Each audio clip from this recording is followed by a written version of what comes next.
lại cái con mà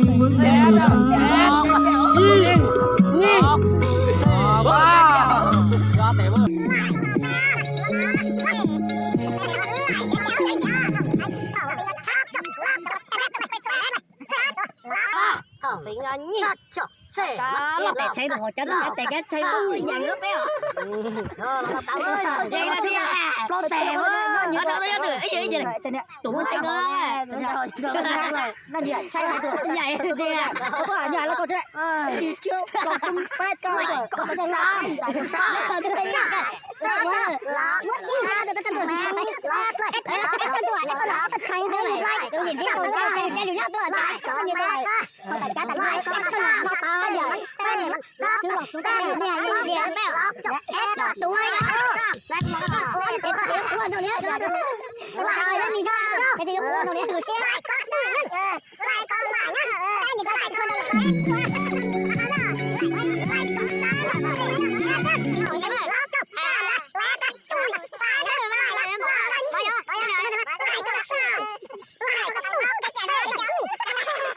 lại của con tôi ép lên sinh ra nhi là lọc ép lên lọc cá xỉ á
thơm quá tệ.